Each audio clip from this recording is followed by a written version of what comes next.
Farmasi rumah sakit dan farmasi rumah sakit.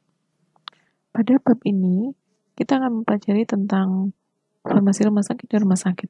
Adapun beberapa subbab atau submateri yang ada pada PowerPoint ini adalah yang pertama pendahuluan, kemudian tugas dan fungsi rumah sakit, visi dan misi rumah sakit, farmasi rumah sakit, dan standar pelayanan minimal rumah sakit. Dalam pendahuluan ini kita akan mengenal tentang 5 dimensi dari kualitas pelayanan kesehatan di rumah sakit. Yang pertama adalah equity, yang kedua adalah appropriates, yang ketiga adalah accessibility, kemudian keempat efisiensi, dan yang kelima adalah effectiveness. Acceptability itu sendiri adalah suatu pelayanan yang harus berorientasi kepada pasien. Sedangkan efisiensi adalah rumah sakit itu harus melakukan segala sesuatu dengan benar. Doing things right dengan menggunakan sumber daya dengan seksama dan dengan standar profesi yang jelas. Kemudian untuk effectiveness itu merupakan rumah sakit yang dalam melakukan segala sesuatunya harus benar. Dan dalam hal ini yang perlu difokuskan adalah dalam penggunaan biaya yang seefektif mungkin. Di mana kualitas merupakan outcome dari suatu teknis, hubungan interpersonal antara staf dan rumah sakit, pasien yang berkualitas, dan kondisi lingkungan pelayanan.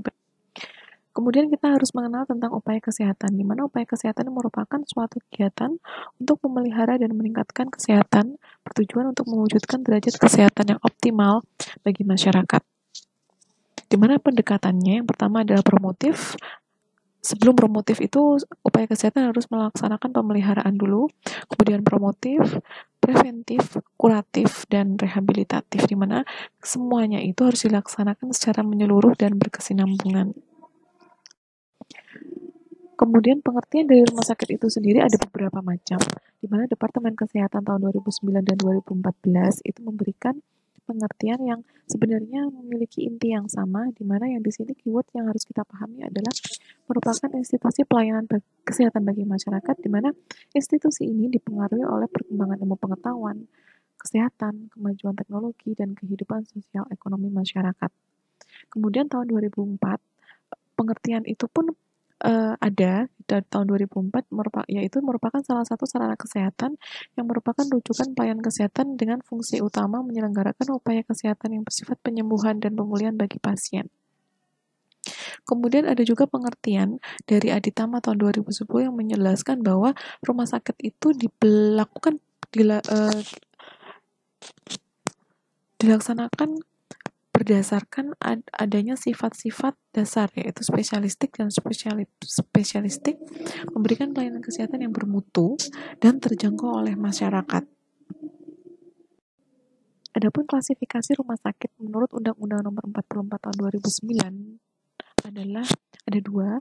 Yang pertama adalah dari jenis pelayanan dan pengelolaannya, dan kemudian berdasarkan dari pelayanan kita lihat di sini ada rumah sakit umum dan rumah sakit khusus.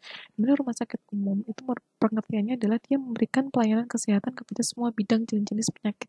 Jadi hampir seluruh penyakit itu bisa dilayani oleh rumah sakit umum. Kemudian rumah sakit khusus itu merupakan rumah sakit yang memberikan pelayanan kepada pasien tapi hanya pada satu bidang atau satu jenis penyakit. Misalnya rumah sakit kusta, rumah sakit kanker, rumah sakit jiwa, dan lain sebagainya. Adapun klasifikasi rumah sakit berdasarkan pengelolaannya itu ada dua, yaitu rumah sakit publik dan rumah sakit privat. Rumah sakit publik merupakan rumah sakit yang dikelola oleh pemerintah, di mana baik pemerintah daerah maupun pemerintah pusat yang bersifat nirlaba, misalnya rumah sakit Departemen Kesehatan, rumah sakit TNI, rumah sakit Polri, dan rumah sakit Pertamina. Kemudian untuk rumah sakit privat itu dikelola oleh badan hukum dengan tujuan profit yang berbentuk perseroan terbatas, misalnya rumah sakit yayasan, rumah sakit perusahaan. Untuk klasifikasi rumah sakit umum itu ada 4. Ada kelas A, B, dan C, dan D, di mana masing-masing kelas ini dibedakan oleh jumlah spesialis dasar, spesialis penunjang medis, spesialis lain, dan subspesialis dasar. Untuk rumah sakit khusus itu ada 3 penggolongan, ada kelas A, B, dan C. Di mana kelas ini yang paling membedakan itu adalah batasan dari fasilitas dan kemampuannya. Yang A ini harus lengkap dalam hal pelayanan medik spesialis dan subspesialis, yang B ini masih bisa ada tapi terbatas, sedangkan C ini yang minimal. Kemudian tugas dan fungsi rumah sakit. Yang pertama untuk tugas, Ini berdasarkan SK Menkes nomor 1197 tahun 2004 menyatakan bahwa tugas rumah sakit itu memberikan pelayanan kesehatan perorangan secara paripurna dengan 3 fungsi rumah sakit, yaitu yang pertama menyelenggarakan pelayanan pengobatan sesuai standar pelayanan rumah sakit. Yang kedua harus dilakukan secara paripurna, dan yang ketiga itu harus melakukan penelitian dan pengembangan serta penapisan teknologi di bidang kesehatan. Adapun visi dan misi rumah sakit di sini ada beberapa, yaitu yang pertama untuk visi merupakan suatu pernyataan tetap untuk mengkomunikasikan sifat keberadaan rumah sakit berkenaan dengan maksud, kemudian lingkup usaha, kepemimpinan kompetitif, memberikan kerangka kerja yang mengatur hubungan antara rumah sakit dan stakeholder.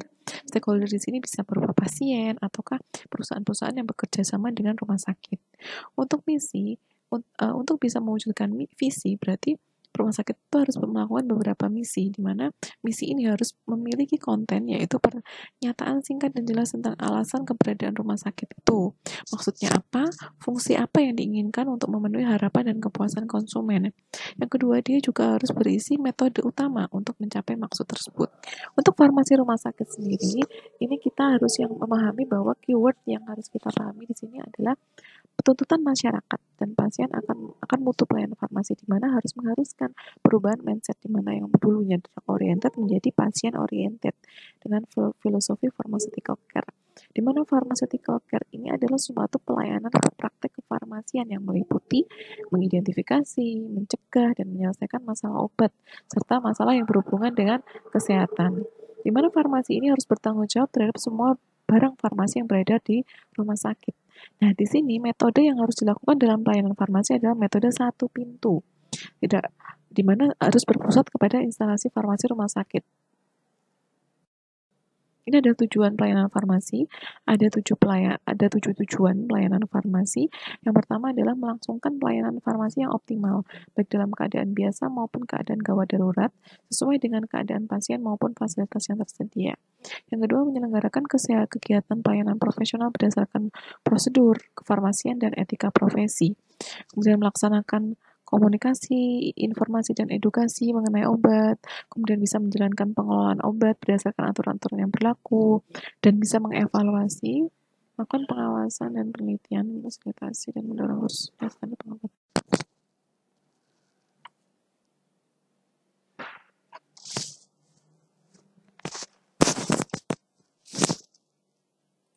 Ini merupakan pelayanan farmasian berdasarkan Departemen Kesehatan RI nomor 2004.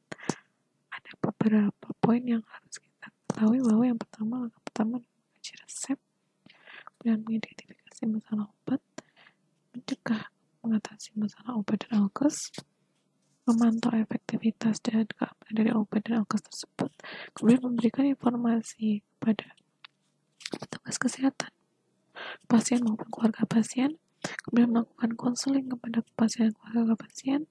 Kemudian pelayanan kefarmasian pun juga bisa meliputi pencampuran obat suntik, penyiapan nutrisi parenteral, menangani obat kanker, menentukan kadar obat dalam darah, melakukan pencatatan setiap saat, dan melaporkan tiap kegiatan tersebut kepada departemen yang berkewenangan.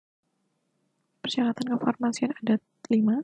Yang pertama, harus menjamin ketersediaan farmasi dan alkes yang bermutu, bermanfaat, aman, dan terjangkau. Pelayanan sediaan farmasi dan rumah sakit harus mengikuti standar pelayanan kefarmasian. Pengelolaan alat kesehatan, sediaan farmasi, dan bahan habis pakai dilakukan oleh instalasi farmasi satu pintu.